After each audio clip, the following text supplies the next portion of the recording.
So hello student, I am Divyani and welcome to the study class. तो आज हम पढ़ने वाले हैं एमपी डीएलएड के द्वितीय वर्ष का सब्जेक्ट जिसका नाम है प्रोफिशिएंसी इन इंग्लिश।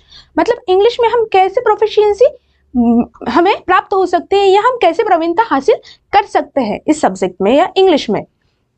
इसके यूनिट नंबर फर्स्ट जिसका नाम है status of English in India. अब इंग्लिश की स्थिति क्या है इंडिया में, इसके बारे में हम इस सब्जेक्ट में पढ़ते हैं या इस यूनिट में पढ़ेंगे। तो ये सब्जेक्ट आपके पेपर में 25 मार्क का पूछा जाता है, 25 मार्क्स का। तो इस यूनिट के ब्लूप्रिंट के बारे में हम पढ़ लेते हैं कि इस यूनिट में से कितने मार्क के क्वेश्चंस पूछे जाएंगे। इस यूनिट में से टोटल 3 मार्क्स के क्वेश्चंस पूछे जाएंगे। एमसीक्यू टाइप क्वेश्चंस 1 पूछा जाएगा और 2 मार्क के 2 क्वेश्चंस पूछे जाएंगे। तो इस यूनिट में हम क्या क्या पढ़ेंगे? इस यूनिट में हम पढ़ेंगे पीवाईक्यू टाइप्स क्वेश्चंस और संभावित क्वेश्चंस, गेसिंग क्वेश्चंस जो आपके पेपर में पूछे जा सकते हैं। तो बढ़ते हैं हमारे नेक्स्ट टॉपिक की ओर। उससे पहले मैं आपको एक इंपॉर्टेंट बात बताना चाहती हूँ। अगर आप एमपी डीएलएड की, मध्य प्रदेश डीएलएड की 100% तैयारी करना चाहते हो तो आप हमारा कोर्स परचेज कर सकते हैं, जिसमें आपको notes, PYQ types questions with answer, साथ वीडियो लेक्चर भी अवेलेबल किए जाएंगे। तो कोर्स परचेज करना बहुत आसान है। इस वीडियो के डिस्क्रिप्शन में लिंक दी हुई है जहां से आप हमारा ऐप डाउनलोड करके हमारा कोर्स परचेज कर सकते हैं। तो बढ़ते हैं हमारे फर्स्ट क्वेश्चन की ओर, जिसका नाम है व्हाट इज लैंग्वेज। अब लैंग्वेज क्या है? लैंग्वेज यानी होता है भाषा। भाषा क्या है? हमारे विचारों को आदान प्रदान करने का क्या है, एक मेथड है या प्रोसेस है। Language is a structure of systems to communicate by the using of humans to share our ideas या फीलिंग्स या थॉट्स या आइडियाज। हम क्या करते हैं, किसी के साथ एक्सप्रेस करने के लिए क्या करते हैं, हम लैंग्वेज का यूज करते हैं। तो इसी को क्या कहते हैं, हम भाषा कहते हैं, लैंग्वेज कहते हैं। तो so the English words language seems to have been derive from the Latin word lingua से लिया गया है। लैंग्वेज कहाँ से? लैंग्वेज जो वर्ड है लैटिन वर्ड्स के लैंगुआ से लिया गया है। उसका मतलब होता है टंग, जीभ होती है उसका मतलब। French terms language langue also bear impressions of language. इसका भी मतलब क्या होता है, लैंग्वेज होता है। ये लैटिन वर्ड्स के लैंगुआ से लिया गया है और फ्रेंच में इसका मतलब यह होता है। लैटिन में लैंगुआ का मतलब टंग्स होता है और फ्रेंच में लैंग्वेज होता है। तो लैंग्वेज क्या है? Language is a structure, systems of communication used by the humans to share thoughts, feelings and ideas, thoughts, spoken words, writings and gestures। क्या होता है, हमारे कम्युनिकेट करने का क्या होता है, एक साधन होता है जिससे क्या करते हैं, हमारी थॉट्स को, फीलिंग्स को, आइडियाज को क्या करते हैं, हम किसी के सामने एक्सप्रेस करते हैं या बताते हैं। इसीलिए हम क्या करते हैं, लैंग्वेज का यूज करते हैं। इसी को क्या कहते हैं, लैंग्वेज कहते हैं। तो आई होप आपको ये क्वेश्चन समझ गया होगा। तो बढ़ते हैं हमारे नेक्स्ट क्वेश्चन की ओर। तो नेक्स्ट क्वेश्चन है हमारा, what is the main characteristics of English language. अब इंग्लिश की जो मेन कैरेक्टरिस्टिक्स है वो क्या है, महत्व क्या होते हैं इंग्लिश के। तो पढ़ते हैं इसके जो कैरेक्टरिस्टिक्स है, इसको पढ़ते हैं। English is a progressive and advance language. It has a present, past, present and future. ये क्या है, एक प्रोग्रेसिव लैंग्वेज है, ये प्रोग्रेस करती रहती है हमेशा। ये प्रोग्रेसिव लैंग्वेज है और एक एडवांस लैंग्वेज जिसका क्या है, भूत है, भविष्य है और वर्तमान भी है। किसका? इंग्लिश का। सेकंड है, it is a dynamic language. यह क्या है, गतिशील लैंग्वेज है, एक डायनामिक लैंग्वेज है इंग्लिश। उसके बाद है, it has its own grammatical rule. अब इसका क्या होता है, खुद का अपना एक व्याकरण होता है, ग्रामेटिकल रूल्स होते हैं इंग्लिश के खुद के। उसके बाद है, it has own phonemes, morphemes and syntax. अब क्या होते हैं, इनके फोनिम्स भी खुद के होते हैं। फोनिम्स यानी होता है स्मॉल यूनिट ऑफ साउंड्स, जैसे हर एक लेटर का साउंड क्या होता है, अलग अलग होता है। उसके बाद मॉर्फिम्स यानी होता है स्मॉल यूनिट ऑफ मीनिंग। किसकी मदद से बनता है ये मॉर्फिम्स? फोनिम्स के हेल्प से क्या होते हैं, बनाए जाते हैं, उसके कंबाइन से बनते हैं। जैसे अन प्लस हैप्पी। अन क्या है, एक फोनिम्स है और हैप्पी क्या है, एक वर्ड है जिसको मिलाकर क्या बना है, अनहैप्पी बना है। तो इसे ही हम क्या कहते हैं, मॉर्फिम्स कहते हैं। उसके बाद सिंटेक्स किसकी हेल्प से बनते हैं? सिंटेक्स को हमें बनाने के लिए सब्जेक्ट चाहिए, वर्ब चाहिए, ऑब्जेक्ट चाहिए, या हम ऐसे भी कह सकते हैं कि नाउन, एडजेक्टिव, वर्ब की हेल्प से क्या बनता है, सेंटेंस फॉर्म किए जा सकते हैं। वर्ड हो सकता है, सेंटेंस या फ्रेज हम क्या करते हैं, तैयार करते हैं। इसी को क्या कहते हैं, हम सिंटैक्स कहते हैं। फिफ्थ पॉइंट है it has its own system of writing. अब क्या है, इसकी ओन सिस्टम ऑफ राइटिंग है, लिखने की क्या है, ओन सिस्टम है, खुद का एक सिस्टम होता है इंग्लिश का। उसके बाद है it is a flexible language, ये क्या है, एक लचीली लैंग्वेज होती है इंग्लिश। तो फर्स्ट पॉइंट क्या था इसका, ये प्रोग्रेसिव और एडवांस लैंग्वेज है इंग्लिश, क्योंकि इसका क्या है, भूत, भविष्य, वर्तमान तीनों है। उसके बाद क्या था, ये डायनामिक लैंग्वेज है, क्या है, गतिशील लैंग्वेज है इंग्लिश।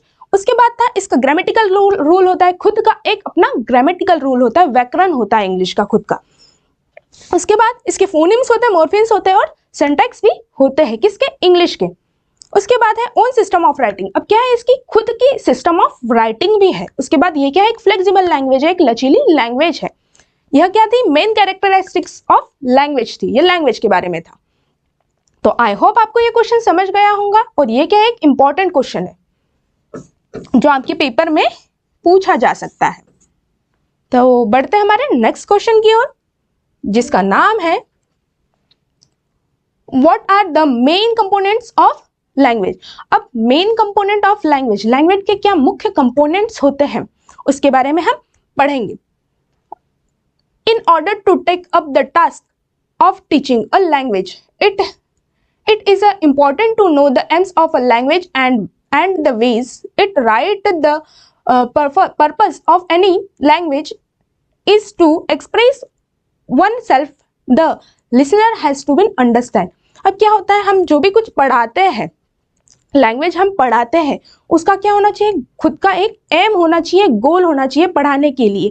हम जो लिख रहे हैं वो भी किसी को समझ में आना चाहिए, हम जो बोल रहे हैं वो भी किसी को अच्छे से सुनाई जाना चाहिए, और उसका मतलब भी उन्हें बहुत अच्छे तरीके से क्या होना चाहिए, समझ जाना चाहिए, अंडरस्टैंड हो जाना चाहिए बाकी लोगों को। यह क्या होता है, इसका एम होता है लैंग्वेज का, बोलने का हमारा तरीका। हमारे बोलने के तरीके से ही क्या होता है, लोग अट्रैक्ट हो जाते हैं कि इसकी बात हमें समझ में आ रही है करके। तो क्या होता है, ये एक एम होता है, कंपोनेंट होता है। A language it is compared of 5 basic components, it has the following codes. इसके जो कंपोनेंट्स है, 5 कंपोनेंट्स है, वो क्या है, फॉलोइंग बिलो यहाँ पर लिखे हुए हैं। फर्स्ट आता है डिक्शनरी।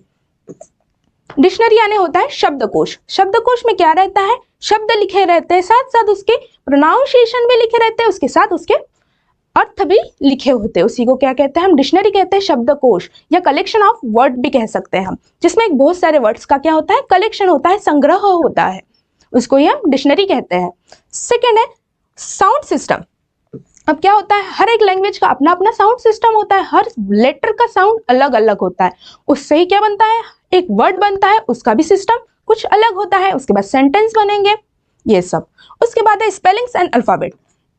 अब अल्फाबेट की हेल्प से हम क्या करेंगे, एक स्पेलिंग फॉर्म करेंगे, वर्ड फॉर्म करेंगे, उसका मीनिंग पता करेंगे। यह भी क्या होता है, 5 कंपोनेंट्स में आते हैं लैंग्वेज के। उसके बाद है फॉर्म्स। कोई वर्ड हम फॉर्म कर रहे हैं, उसका मीनिंग भी निकलना चाहिए, यह है फॉर्म्स। उसके बाद है सिंटैक्स। सिंटैक्स यानी मैंने अभी बताया ही था आपको, जिसमें क्या होता है, सब्जेक्ट होता है, वर्ब होता है, ऑब्जेक्ट होता है, और वह हम किसके हेल्प से बनाते हैं, नाउन के, प्रोनाउन के, वर्ब के, एग्जेक्टिव के, प्रीपोजिशन के, कंजक्शन के हेल्प से ही हम सिंटैक्स को क्या करते हैं, फॉर्म करते हैं। तो यह क्या थे, 5 बेसिक कंपोनेंट्स थे किसके, लैंग्वेज के। फर्स्ट कौन सा था, डिक्शनरी। सेकंड था साउंड सिस्टम। थर्ड था स्पेलिंग्स एंड अल्फाबेट। फोर्थ था फॉर्म्स एंड 5 था सिंटैक्स। तो आई होप आपको ये क्वेश्चन समझ गया होगा। तो बढ़ते हैं हमारे नेक्स्ट क्वेश्चन की ओर, जिसका नाम है, so next question will be what is the importance of mother tongue in teaching English। अब इंग्लिश पढ़ाते समय क्या इंपॉर्टेंस है मदर टंग का, हमारी मातृभाषा का क्या इंपॉर्टेंस हो सकता है, क्योंकि हम जो भी सेकेंड लैंग्वेज जो हासिल करते हैं या ग्रहण करते हैं या सीखते हैं, किसकी मदद से सीखते हैं हम, हमारी मातृभाषा की ही मदद से सीखते हैं, with the help of our mother tongues. तो पढ़ते हैं इसके जो टीचिंग एम होता है, पढ़ाने के लिए क्या मातृभाषा किस प्रकार से उपयोगी या इंपॉर्टेंट होती है या महत्व होता है पढ़ाते समय, मातृभाषा का, मदर टंग का। तो फर्स्ट पॉइंट है इंपॉर्टेंस ऑफ मोटिवेशन। अब मोटिवेशन बहुत इंपॉर्टेंट होता है किसी भी लैंग्वेज को क्या करने के लिए, सीखने के लिए। The teacher should try to motivate the children in learning the foreign language because motivation provides the necessary encouragement for learning. अब टीचर्स लोगों को क्या करनी चाहिए, बच्चों को मोटिवेट करना चाहिए किसी भी लैंग्वेज को सीखने के लिए या फॉरेन लैंग्वेज सीखने के लिए, क्योंकि मोटिवेशन से ही क्या करते हैं, हम मोटिवेट होकर कुछ भी चीजें सीखते हैं बहुत अच्छे तरीके से। और क्या होता है यह क्या है, हमें इंकरेज करता है कुछ भी सीखने के लिए और कुछ भी लर्न करने के लिए, सीखने के लिए, मोटिवेशन। तो यही क्या है, फर्स्ट पॉइंट है इंपॉर्टेंस ऑफ मोटिवेशन। मोटिवेशन का बहुत इंपॉर्टेंट रोल होता है इसमें। सेकेंड है लर्निंग बाय इमिटेशन। इमिटेशन यानी क्या होता है, नकल करके सीखते हैं। जैसे कि जब हमारा जन्म होता है उसके बाद हम शैशवावस्था में आते हैं और क्या होता है, हम जन्म से ही तो हम भाषा सीख कर थोड़ा आते हैं, हम क्या करते हैं, देख देख कर भाषा सीखते हैं। हम जब बचपन में हम होते हैं या बचपन में हम रहते हैं तब क्या करते हैं, हम हमारे माता पिता को बोलते हुए देखते हैं, उनको अच्छे से देखते हैं और यह क्या बोल रहे हैं उसको समझने की कोशिश करते हैं और हम वही शब्द क्या करते हैं, यूज करते हैं। उसी द्वारा हम क्या सीखते हैं, हमारी मातृभाषा या मदर टंग को देख देख कर ही सीखते हैं या नकल करके सीखते हैं, हम यह भी कह सकते हैं। तो यह क्या है, लर्निंग बाय इमिटेशन है। The children learn his mother tongue easily by the way of imitations, so the foreign language should be taught to him for the principles। अब क्या होता है, मदर टंग क्या होता है, बच्चे नकल करके ही सीखते हैं और जो फॉरेन लैंग्वेज सीखने के लिए कौन यूजफुल होता है, हमारी मदर टंग यूजफुल होती है, क्योंकि हम मदर टंग के ही हेल्प से फॉरेन लैंग्वेज या अदर कौन सी भी लैंग्वेज सीख सकते हैं। किसकी मदद से, हमारे मदर टंग की मदद से, मातृभाषा की मदद से। इसके बाद का पॉइंट है लर्निंग बाय द सिचुएशन। अब सिचुएशन, स्थिति के हिसाब से भी हम बहुत सी चीजें सीख लेते हैं। जैसे while learning the mother tongue, the children forms the concepts and grasps the situations। अब क्या मदर टंग के ही हिसाब से, मदर टंग के ही मदद से क्या करते हैं, सिचुएशन के हिसाब से बच्चे लैंग्वेज सीख जाते हैं। नकल करके, मोटिवेशन से बच्चे क्या होते हैं, बहुत सी चीजें सीखते हैं या फॉरेन लैंग्वेज सीखते हैं। किसकी मदद से, मदर टंग के मदद से। तो यही क्या था, the importance of mother tongue in teaching English and as follow. इस प्रकार फॉलो करते हैं। इंग्लिश या फॉरेन लैंग्वेज सिखाने के लिए कौन यूजफुल होता है, कौन मदद करता है, हमारी जो मदर टंग होती है, मातृभाषा होती है, वह क्या होती है, बहुत इंपॉर्टेंट होती है या यूजफुल होती है। तो आई होप आपको ये क्वेश्चन समझ गया होगा और यह क्या है, एक पीवाईक्यू टाइप्स क्वेश्चन है जो आपके पेपर में पूछा गया था। तो आप इसे अच्छे से लर्न करके जाइएगा। तो बढ़ते हैं हमारे नेक्स्ट क्वेश्चन की ओर, जिसका नाम है what are the necessary precautions to be deserve while using mother tongue. अब मदर टंग की हेल्प से हमारी जो प्रिकॉशंस होते हैं वो क्या है, जो भी हमें सावधानियां बरतनी पड़ती है। मदर टंग की हेल्प से किसी भी लैंग्वेज को सीखने के लिए जो भी सावधानियां बरतनी पड़ती है उसको हम किस प्रकार से देखते हैं या उसके प्रिकॉशंस क्या होते हैं वह हम पढ़ेंगे। The teacher should take the following precautions while using the mother tongue for the teaching English. अब इंग्लिश पढ़ाते समय कौन कौन सी सावधानियां बरतनी चाहिए इंग्लिश पढ़ाते वक्त, किसकी हेल्प से, मदर टंग की हेल्प से या मातृभाषा की मदद से। फर्स्ट है he should English speech object picture sketch and other possible means to communicate the idea represented by the words. अब क्या करते हैं हम, जो भी स्पीच ऑब्जेक्ट की मदद से, पिक्चर्स की मदद से, स्केच की मदद से एंड जो भी पॉसिबल जो कम्युनिकेशन होता है हम किसकी मदद से करते हैं, मदर टंग की मदद से करते हैं। और उसी के जो वर्ड्स के जो मीनिंग होते हैं हम क्या करते हैं, जो इंग्लिश के जो वर्ड्स होते हैं उसको क्या करते हैं, आसान तरीके से, आसान भाषा में हम क्या करते हैं, हमारे मदर टंग में उसको कन्वर्ट करके बच्चों को उसका अर्थ समझाते हैं। जैसे मैंने आपको बताया प्रिकॉशन यानी क्या होता है, सावधानियां बरतना। जैसे आपको प्रिकॉशन का मतलब नहीं पता था पर मैंने उसको आसान भाषा में बताया आपको कि सावधानियां बरतना, तो आपको कैसे समझ गया, वैसे ही यह है। इसके बाद है he should use the mother tongue only when all his method is failed। अब वह क्या करेगा, अगर उसकी हर एक मेथड फेल हो गई तो वो क्या करेगा, हमारी मदर टंग ही अच्छे तरीके से यूज करेगा। इसके बाद है after giving the equivalent in the mother tongue he should get quickly into the English. अब इंग्लिश मदर टंग की ही हेल्प से क्या करेगा, वो इंग्लिश को बहुत अच्छी तरीके से क्विकली या जल्दी से जल्दी सीख पाएगा। और यह क्या रखनी है, उसको सावधानियां रखनी है और अच्छे इक्विवेलेंट तरीके से क्या करना है, सीखना है इंग्लिश को। उसके बाद है sometime a teacher may find it's useful to explain the words meaning in mother tongue. अब किसी भी वर्ड का जो मीनिंग होता है उसको हमारे मदर टंग में क्या करती है मैम, समझाती है बच्चों को। उससे क्या होगा, उनको बहुत अच्छे तरीके से समझेगा। किसी भी वर्ड का मतलब, जो भी इंग्लिश वर्ड है बच्चों को समझ में नहीं आ रहा है उसका मतलब क्या है, तो वो क्या करेंगी, उस वर्ड के मीनिंग को क्या करेंगे, अपने मातृभाषा में कन्वर्ट करके बच्चों के सामने एक्सप्रेस करेंगी, बताएंगी या समझाएंगी, जिससे बच्चे क्या होंगे, बहुत अच्छे तरीके से सीख पाएंगे। तो यह क्या है, सावधानियां रखनी है कौन सी भी फॉरेन लैंग्वेज सिखाने के लिए या इंग्लिश सिखाते वक्त।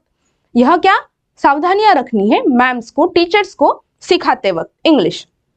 यही क्या थे, the teacher should take the following precautions while using the mother tongue for the teaching English. तो इंग्लिश सिखाते वक्त यह क्या सावधानियां बरतनी चाहिए इंग्लिश सिखाते वक्त। तो आई होप आपको यह क्वेश्चन भी समझ गया होगा। तो अगर आपको ऐसे ही इंपॉर्टेंट लेक्चर या वीडियो चाहिए तो आप हमारा कोर्स परचेज कर सकते हैं।